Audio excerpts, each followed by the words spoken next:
दोस्तों, टूरिस्ट भूत के इस यूट्यूब चैनल पर आपका स्वागत है। दोस्तों, कभी ना कभी आपने अपनी ज़िंदगी में ऐसा ज़रूर सुना होगा कि उस फलाने इंसान ने भूत को देखा है। अक्सर ऐसा सोचते होगे कि ये कैसे हो सकता है, भूत तो होता ही नहीं, ये सब मनगढ़ंत कहानी होती है या फिर उसका वहम भी हो सकता है। ये सारी चीज़ें आप सोचते हो, लेकिन असलियत में वही इंसान जानता है जिसने वो भूत को देखा है, वो भी अपने आंखों से।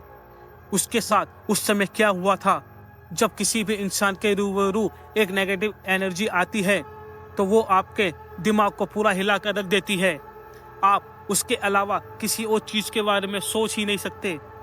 अंधेरे में हो, कहीं पे जा रहे हो, आपको मालूम है कि इस इलाके में आपके अलावा कोई और इंसान हो ही नहीं सकता, और वहां पर आप एक इंसान को देख लेते हैं। अचानक से वह इंसान भूत में बदल जाता है। बिल्कुल है, वो इस दुनिया का हो ही नहीं सकता।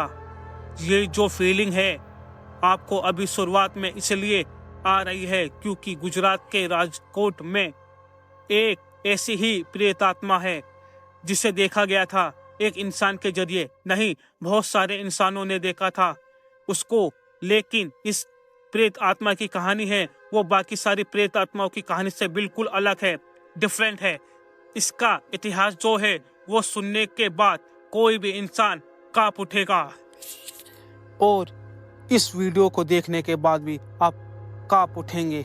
इसकी कहानी, उसके बारे में हम आज इस वीडियो में बात करेंगे। तो वीडियो शुरू करने से पहले आप अगर इस YouTube चैनल पर नए हो तो इस चैनल को सब्सक्राइब कर दीजिए ताकि आपको आने वाली वीडियो का नोटिफिकेशन मिल सके। अब कहानी शुरू होती है मुंबई में रहने वाली आरती की। इस वीडियो में हमने लड़की का नाम चेंज कर दिया है, जो इसका असली नाम है हम उसको बता नहीं सकते, आप समझ ही सकते हैं। ये जो आरती है ये मुंबई में रहने वाली थी। मुंबई में रहने वाली एक ऐसी लड़की थी जिसे मॉडलिंग का बहुत ज़्यादा शौक था। वो बचपन से ही एक मॉडलिंग का रोल निभाना चाहती थी। आरती में स्टार्टिंग में छोटे मोटे रोल किए, लाइक 2 सेकंड, 3 सेकंड और 5 सेकंड का। लेकिन उसके बाद उसे काम मिलना बंद हो गया था। वो घर पर अकेले बैठी रहती थी और घर का खर्च चलाने के लिए वो सोचती रहती थी कि अब क्या किया जाए। बहुत दिनों बैठने के बाद फाइनली एक एडवर्टाइजमेंट कंपनी का कॉल आता है उसे, और कॉल पर उससे बताया जाता है कि एक ऐड के लिए उसे चुना गया है। ऐड में उसका काम लीड एक्ट्रेस का है। अभी आरती बहुत ज़्यादा खुश हो जाती है, लेकिन उसे इस ऐड के लिए राजकोट जाना था, वो भी अवध पैलेस में। संजना ने अभी राजकोट जाने की सारी तैयारी करनी शुरू कर दी थी, लेकिन उसने ज़्यादा से ज़्यादा डिटेल नहीं मांगी एडवर्टाइजमेंट कंपनी से कि कौन सा ऐड है, कैसा ऐड है। उसने उसको बोला क्या कि सीधा आप लीड एक्ट्रेस का रोल निभाएंगे। ये सुनकर उसने फटाफट हाँ कर दी। अब वो वहाँ से निकलने की तैयारी कर रही थी। अभी कुछ समय बीते ही थे कि ऐड वालों का फिर से कॉल आया। उन्होंने कहा कि अगर आप आ रहे हो तो अपने साथ एक मेकअप आर्टिस्ट को भी लेकर आना, उनका जो भी पैसा होगा हम यहाँ पर दे देंगे, टेकिंग केयर ऑफ सब कुछ हम लोग यहाँ पर कर लेंगे। ये सब कुछ सुन के आरती को बहुत ज़्यादा खुशी हुई। उसने सोचा कि मैं मेगा को अपने साथ ले जाती हूँ। मेगा जो लड़की थी वो एक मेकअप आर्टिस्ट थी जो उसके साथ हमेशा रहा करती थी हर एक शूट में। उसने फटाफट मेगा को फ़ोन लगाया और मेगा को सारी बात बताई, लेकिन मेगा ने बोला कि उसके बहुत सारे शूट अभी पेंडिंग हैं, अभी उनकी शूटिंग बाकी है, तो मैं तेरे साथ नहीं आ सकती। और मैं क्या, मेरे ग्रुप में जितने भी मेकअप आर्टिस्ट हैं वो सारे के सारे बहुत ज़्यादा बिजी हैं अगले 1 महीने के लिए, तो हम तेरे साथ नहीं आ सकते। सो आई थिंक सो आप समझ सकती हो, हम में से कोई नहीं आ पाएगा। आरती संभाल लेना। तू समझ रही है ना आरती, हम नहीं आ सकते इस समय। आरती को अब ऐसा लग रहा था कि ये शूटिंग शायद कैंसिल हो जाएगी। अगर मैंने उनको बोला कि मेरे साथ कोई मेकअप आर्टिस्ट आने को तैयार नहीं है तो वो मेरे साथ शूटिंग भी कैंसिल कर सकते हैं। आरती ने फिर सोचा कि मैं यहाँ से निकल जाती हूँ, जो होगा देखा जाएगा, मैं उनको बताऊँगी नहीं। ये सब कुछ सोचने के बाद वो अकेले ही राजकोट के लिए रवाना हो गई। गुजरात के राजकोट में पहुंचने के बाद आरती वेट कर रही थी एंड उसके सामने एक गाड़ी आके रुकी जिसमें तीन आदमी बैठे हुए थे। उसमें से एक आदमी बाहर आया और उसने कहा, मैडम मेरा नाम महेंद्र है, अंदर राजेश और समीर बैठे हुए हैं, ये हमारे कलीग्स हैं। एड जो हम अभी करने वाले हैं, हम लोग ही एडवर्टाइजमेंट शूटिंग करेंगे। फिर महेंद्र ने पूछा कि मैम आप एक मेकअप आर्टिस्ट को भी लेकर आने वाली थी, कहाँ है आपकी मेकअप आर्टिस्ट? आरती ने कहा कि मेकअप आर्टिस्ट अभी नहीं आई है, उसके बाद बहुत सारा काम था, तो वो उसकी बहुत सारी शूटिंग भी चल रही थी, उसको टाइम नहीं मिला, इसलिए मैं अकेले ही आपके साथ आई हूँ। महेंद्र को ये सब बहुत कुछ अजीब सा लगा और वो थोड़ा गुस्सा भी हुआ, लेकिन उसने बाद में कहा, चलो ठीक है कोई बात नहीं, अंदर जो राजेश बैठा हुआ है उससे मेकअप की थोड़ी सी समझ है, वो आपका ध्यान रख लेगा। इस बात को कहकर आरती उन लोगों के साथ गाड़ी में बैठकर निकल गई। अभी कुछ समय ही बीते थे कि आरती ने देखा कि वो अवध पैलेस तक पहुंच चुकी है। उसने देखा कि उसके नज़रों के सामने ठीक एक सफ़ेद कलर का बंगला था, बहुत बड़ा बंगला था। ऐसा लग रहा था कि वो एकदम महल में आ चुकी है। अंदर जाते ही आरती ने देखा कि ऑलरेडी शूटिंग की तैयारी बहुत अच्छे से चल रही है। सोफा टाइप चेयर भी रखा हुआ था, सारी लाइटिंग भी सेट थी, सब कुछ अच्छे से लग चुके थे, सब कुछ अच्छा था। शूटिंग अब स्टार्ट होने ही वाली थी। फिर आरती ने थोड़ी देर सबके साथ बातचीत की और फिर आरती ने महेंद्र को बोला, सर आपने मुझे बताया नहीं कि अब तक मेरा क्या सीन है, मेरी क्या स्क्रिप्ट है। फिर महेंद्र ने कहा, सॉरी मैम, मैं आपको बताना भूल गया था। आरती ने अभी थोड़ा सा शूट में बदलाव किया था। अभी हम लोग शूटिंग नहीं कर रहे, अभी सिर्फ हम लोग फोटो शूट कर रहे हैं। It's not going to be video ad, ये बस एक फोटो शूट है, वो भी मैगजीन के लिए। आपको खड़े होके यहाँ पर सिर्फ पोस्ट देना है। लेकिन एक चीज़ मैं आपको बता दूँ, आपको उतनी ही पेमेंट मिलेगी जितनी आपको फ़ोन पर बताया गया था।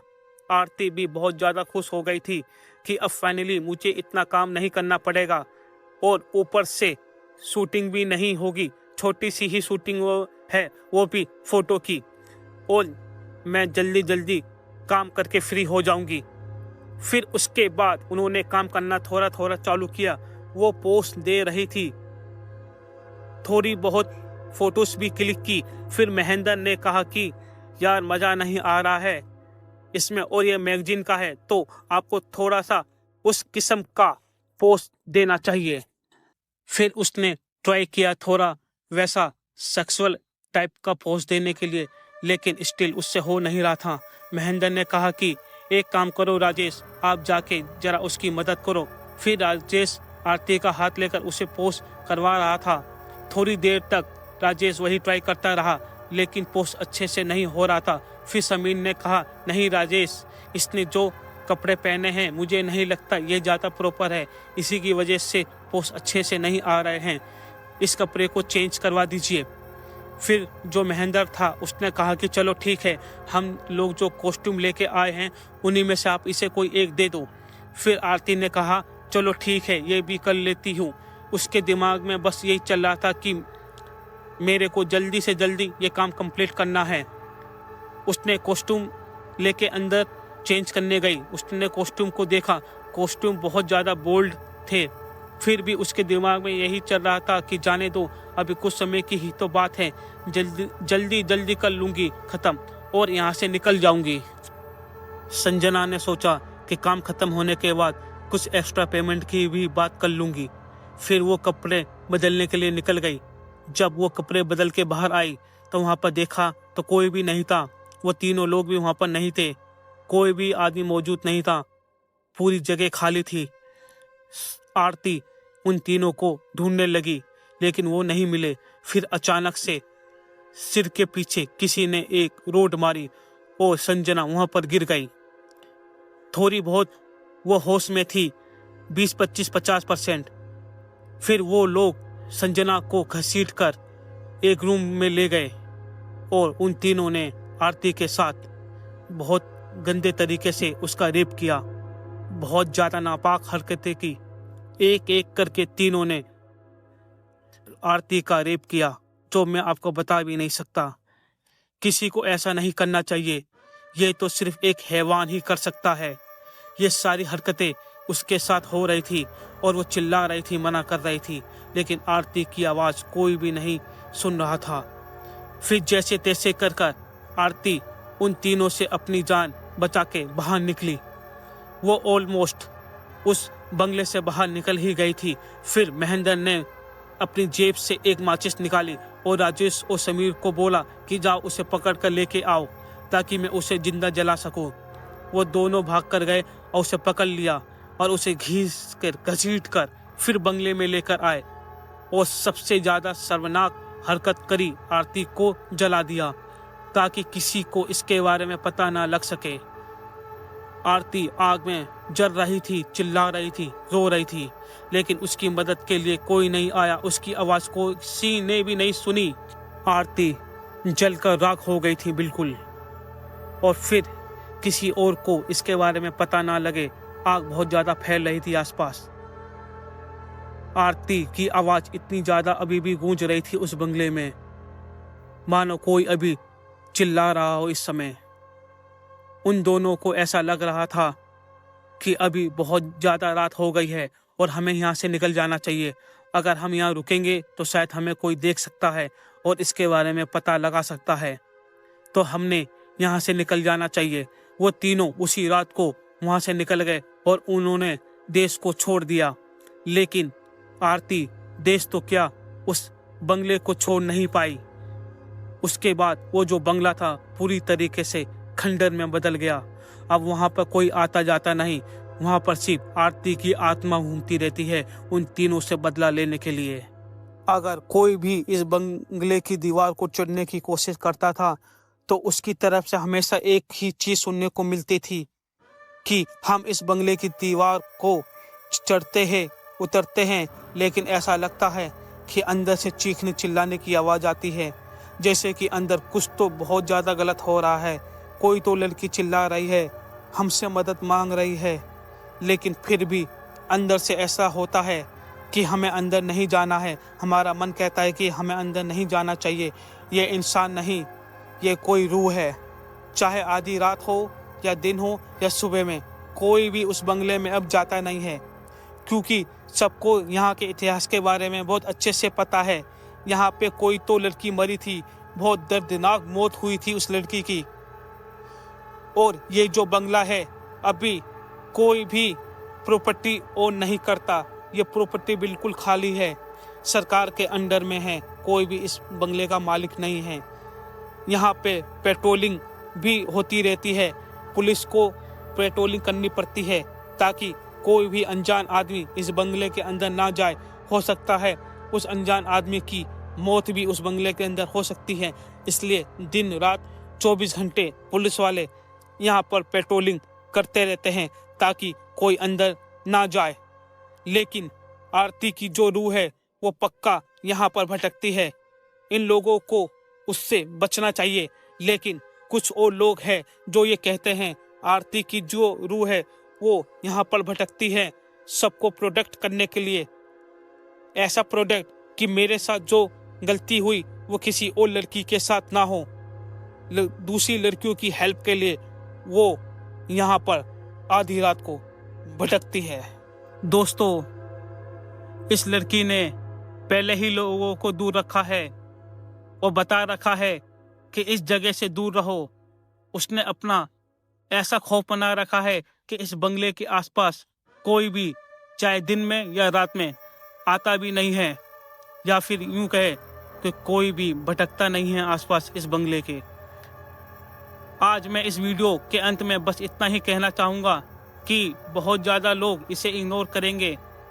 ये बात है कि कभी कभार जो लड़का होती है या लड़की होती है जिनके पास कोई काम वगैरह नहीं होता, लेकिन फिर भी वो बहुत कोशिश करते हैं काम के लिए, तब भी उनको काम नहीं मिलता।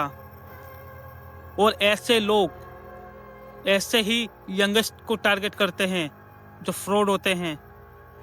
जिनको अपने से मतलब होता है, दूसरे से कोई लेना देना नहीं। तो मैं हाथ जोड़कर ये विनती कहना चाहूँगा कि आप ऐसे फ्रॉड में ना फंसे। आए दिन हमारे यहाँ हिंदुस्तान में कोई ना कोई इस फ्रॉड का शिकार होता ही रहता है। इसलिए अपना ध्यान रखें, अपने साथ पूरा परिवार को साथ जोड़ के रखें, सब मिल के रहें। अब हम इस वीडियो में विदा लेते हैं। Tata, bye bye and sayonara. मिलते हैं अगले एपिसोड में।